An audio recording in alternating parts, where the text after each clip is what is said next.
गाजीपुर जनपद में ब्राह्मण जनसेवा मंच ने आज एक पूर्व राजपत्रित आईएएस अधिकारी संतोष वर्मा, जो वर्तमान में एससी सेंट अधिकारी कर्मचारी संगठन का प्रांत अध्यक्ष मध्य प्रदेश बताया जाता है, के द्वारा दिए गए सामाजिक विद्वेष, स्त्री विरोधी एवं जातिगत हिंसा को प्रोत्साहित करने वाले कथन के विरुद्ध कड़ी निंदा व्यक्त की है।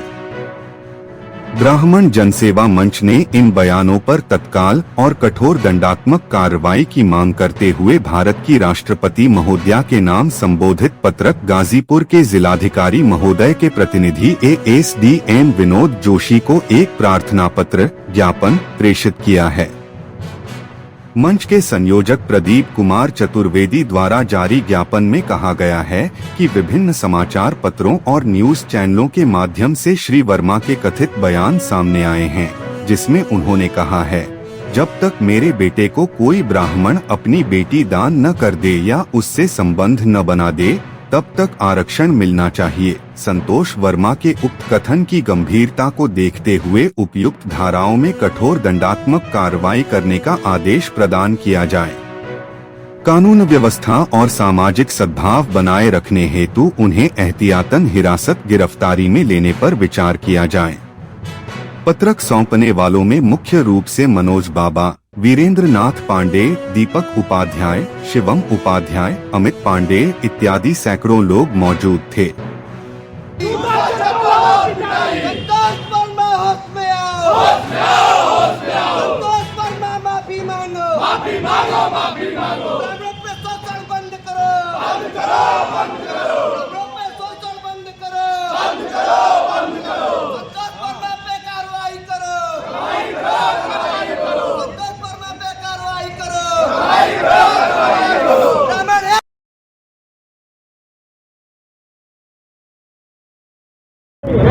अपना परिचय। मेरा नाम दीपक उपाध्याय है, मैं पीजी कॉलेज गाजीपुर से पूर्व शासन उपाध्यक्ष हूँ। आज डीएम कार्यालय आना हुआ, किस तरह का मामला था और क्या हुआ? जो आईएएस अधिकारी हैं संतोष वर्मा जी, उन्हीं के खिलाफ हम लोग आज 3 सूत्रीय मांगों के संदर्भ में जिलाधिकारी महोदया के माध्यम से हम लोग राष्ट्रपति महोदया को एक पत्रक सौंपा है, जिसमें हम लोगों ने 3 सूत्रीय मांग पत्र रखा था कि जिसमें संतोष वर्मा के खिलाफ कठोर और उचित कार्रवाई किया जाए और महिलाओं के खिलाफ इस तरह के आपत्तिजनक जो टिप्पणियां की जा रही हैं भविष्य में न हो, इसके लिए कठोर रणनीति अपनाई जाए और संतोष वर्मा के बयानों की उच्च स्तरीय जांच कराई जाए और उसमें दंडात्मक कार्रवाई किया जाए। यही हम लोग मांग लेकर आए थे और आज जिलाधिकारी महोदया के माध्यम से। मैं अजीत उपाध्याय, प्रदेश अध्यक्ष युवा मोर्चा राष्ट्रवादी जनसंग्रह पार्टी से। आज डीएम कार्यालय आना हुआ, क्या मांग थी, क्या समस्या? मांगे थी कि एक दोगला टाइप का इंसान जो कि आईपीएस है संतोष वर्मा जी, जो ब्राह्मण बेटी के खिलाफ अभद्र भाषा बोला है, ठीक, आज ब्राह्मण के बारे में बोला है, कल अनेक बिरादरी के बारे में बोला है। पहले तो तत्काल मैं आग्रह करूंगा गृह मंत्री जी से कि इसके ऊपर जांच बैठा जाए, क्योंकि ये पढ़ा लिखा व्यक्ति नहीं दिख रहा है। आईपीएस एक गरिमा का पोस्ट होता है सर, लेकिन ये पढ़ा लिखा नहीं है। आईएएस है, लेकिन पढ़ा लिखा गरिमा का एक पोस्ट होता है, वो उस लायक नहीं है। इसको सख्त से सख्त इसको कड़ी सजा दिया जाए और इसको निलंबित कर जेल भेजा जाए, और वो भी मेंटल हॉस्पिटल पागल खाना से। क्या आश्वासन मिला डीएम साहब से? आश्वासन ये मिला है कि हम लोग पत्रक दिए हैं और डीएम साहब ने कहा कि आप लोग का पत्रक मैं आगे तक पहुंचाऊंगा। यहाँ से आश्वासन मिला है, अगर आगे नहीं होता है कोई कार्रवाई तो पूरे राष्ट्रवादी जनसंग्रह पार्टी के साथ हम लोग इसी गाजीपुर जिले में बैनर तले और पुतला फूकने का काम करेंगे और भव्य प्रदर्शन करेंगे सर। अपना परिचय। जिलाध्यक्ष मऊ उदय भान दुबे, राष्ट्रवादी जनसंग्रह पार्टी। आज गाजीपुर में आना हुआ, क्या मामला था और क्यों आना हुआ? गाजीपुर आने का मूल मकसद यही है कि ऐसे भ्रष्ट अधिकारी के साथ तत्काल उसको बर्खास्त किया जाए और उचित कार्रवाई किया जाए, जिससे कि ब्राह्मण समाज को उचित न्याय मिल सके। ये नहीं कि तमाम ब्राह्मण लोग हैं, सब लोग अपना जो कि वर्चस्व रख रहे हैं, लेकिन कोई ब्राह्मण समाज के ऊपर बोलने के लिए तैयार नहीं है। ऐसे भ्रष्ट अधिकारी पड़े हुए हैं जो कि ब्राह्मण समाज को ऐसे ललकार रहे हैं, इनको शर्म आनी चाहिए। आज एक मिनिस्टर ये आने वाले हैं, सोचिए आ रहे हैं, जिसके जिले आने पर ये दशा गुजर रही है, जहाँ के ब्राह्मण समाज के तमाम लोग यहाँ पर इकट्ठा होकर के आज उनके खिलाफ आवाज उठा रहे हैं, लेकिन इस पर कोई कहने के लिए चाहे केंद्र में हो या राज्य में हो कोई तैयार नहीं है। डीएम कार्यालय आए, पत्रक दिए, क्या आश्वासन मिला? पत्रक दिया हूँ, उन्होंने कहा है कि ठीक है इस पर उचित कार्रवाई होगी। अगर उचित कार्रवाई नहीं होगी तो हम लोग सभी ब्राह्मण समाज के लोग मिल करके अगला कार्यक्रम बनाएंगे और उस हिसाब से हम लोग चलने के लिए तैयार होंगे। आगे क्या रणनीति रहेगी आपकी? जब तक ये निर्णय आ जाएगा, जिलाधिकारी के पास गया है, आने के बाद ही हम लोग अपना एक्शन लेंगे। अगर ये कुछ नहीं करते हैं तो हम लोग अपना एक्शन लेंगे और तुरंत कार्रवाई करेंगे। अपना परिचय दे। राजेंद्र प्रसाद पांडे, राष्ट्रीय अध्यक्ष राष्ट्रवादी जनसंग्रह पार्टी। आज डीएम कार्यालय आना हुआ, क्या मांग थी और क्यों आना हुआ? संतोष वर्मा जो IAS हैं, उनके द्वारा एक ब्राह्मण की लड़की के ऊपर हस्ताक्षर किया गया है, जो कि उनको नहीं ऐसा करना चाहिए। एक अधिकारी होते हुए वैसा किया है, तो उसी के विरोध में हम लोग आए हैं। मांग क्या है? मांग यही है कि उनको सस्पेंड किया जाए, उनको जेल में भेजा जाए, उनको उचित कार्रवाई जो किया जाए। और उसी मांग क्या होगी नहीं होगी। क्या आश्वासन मिला? अब एसडीएम साहब को पत्र दिया गया और उन्होंने कहा कि मैं उनको भेज रहा हूँ। ठीक तो है। अपना परिचय दे। प्रेमशंकर मिश्रा, ब्राह्मण रक्षा दल के संयोजक हैं हम। आज डीएम कार्यालय आना हुआ, क्या मांग थी और क्यों आना हुआ? इस समय सोशल मीडिया से लेकर के प्रिंट मीडिया तक बहुचर्चित एक फ्रस्ट्रेटेड माइंड का व्यक्ति IAS जो है बना हुआ है, और वो भी फर्जी तरीके से बना हुआ है। चर्चा का कारण है अपशब्द को बोल करके किसी तरह चर्चा में आना। तो वो ब्राह्मण के उस पर जो है अहम पर ठेस पहुंचाया है। ब्राह्मण की बहन बेटियों को लेकर के उल्टा सीधा जो है कमेंट किया है। तो उसी संदर्भ में हम लोग आए थे कि राष्ट्रपति महोदय को जो है ज्ञापन दे करके और इनको निलंबित किया जाए, और इनकी जो सही जगह है, इनका सही जगह है जेल खाना, इनको जेल में भिजवाया जाए और उसके बाद इनके दिमाग का इलाज कराया जाए। मांग क्या थी? मांग वही है कि इनको जेल भेजा जाए और इनके संपत्ति की जांच कराई जाए और इनको निलंबित किया जाए, टर्मिनेट किया जाए।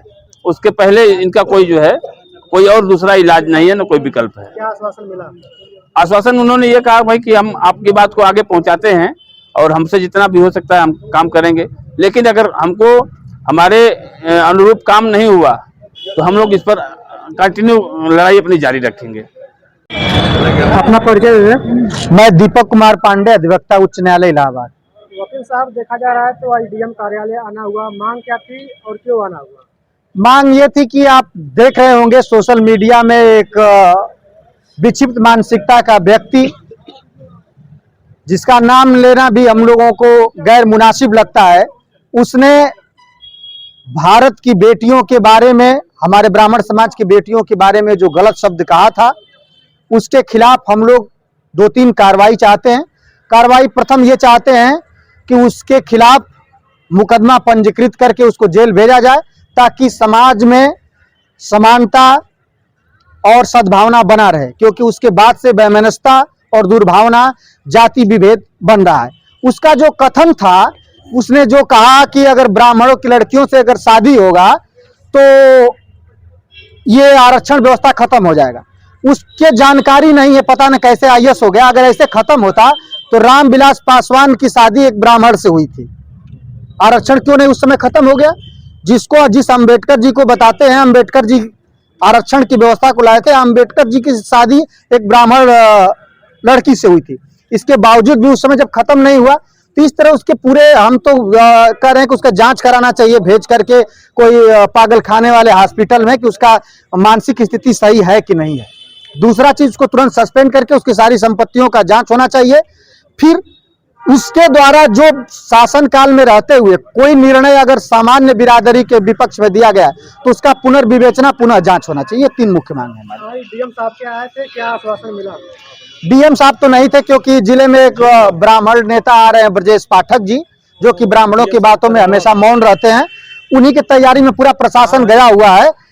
तो कोई उनके असिस्टेंट रहे होंगे, वो लिए हैं, कहे हैं कि आपका पत्रक आप लोगों का मैं राष्ट्रपति और जो गृह मंत्री को लिखा गया वहां पहुंचा दूंगा, यही आश्वासन मिला है। अपना परिचय दे। मेरा नाम निमेश पांडे, मैं पूर्व में जिला उपाध्यक्ष रहा हूँ भाजपा किसान मोर्चा में। आज डीएम कार्यालय आना हुआ, क्या मांग थी और क्यों आना हुआ? आज डीएम कार्यालय हम लोग आए थे, तो कहीं ना कहीं जो IAS संतोष वर्मा जी जो थे, उनके जो वक्तव्य थे कि ब्राह्मण अगर आरक्षण खत्म करना है तो ब्राह्मण अपनी बेटियों से, हमारे बच्चों का संबंध स्थापित करें।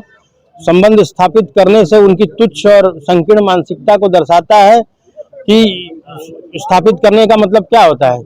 ये इस तरह से बहुत ही गंदी मानसिकता का, इस तरह के अगर आईएएस न्याय व्यवस्था में अगर हैं तो इनको तत्काल निलंबित करके और इनको जेल होना चाहिए, इन पे मुकदमा होना चाहिए। निमेश जी, अगर देखा जा रहा है तो भारतीय जनता पार्टी में भी बड़े बड़े ब्राह्मण नेता जो हैं, लेकिन कोई भी बोलने से इनकार कर रहा है। और आप लोग जो आज जिलाधिकारी कार्यालय आए हैं, क्या आश्वासन मिला है? यहाँ तो आश्वासन मिला है कि कार्रवाई हम करेंगे और मुझे पूरी उम्मीद है कि कुछ ना कुछ कार्रवाई जरूर करेगी सरकार। आखिर भारतीय जनता पार्टी के बड़े बड़े नेता क्यों नहीं बोल रहे? मैं उन पे नहीं बोलना चाहूँगा, उन्होंने अब क्या कहूँ, छोड़िए, ये बड़ा क्रांतिकारी कौम रहा है ब्राह्मण समाज, लेकिन अब ये कैसे इतने शांत है, चुप हैं लोग, अब इस पे मैं कुछ नहीं कहूँगा। डिप्टी सीएम ब्रजेश पाठक भी अहमदाबाद में आ रहे हैं और स्वर्गीय कृष्णानंद राय को श्रद्धांजलि दे रहे हैं, क्या कहेंगे? मैं पहले तो आदरणीय स्वर्गीय कृष्णानंद राय जी को सत सत नमन करता हूँ, जब आपने उन महान विभूति का नाम ही ले लिया जो अन्याय के खिलाफ लड़ते थे, और बाकी किसी पर मैं कुछ नहीं कहना चाहूँगा।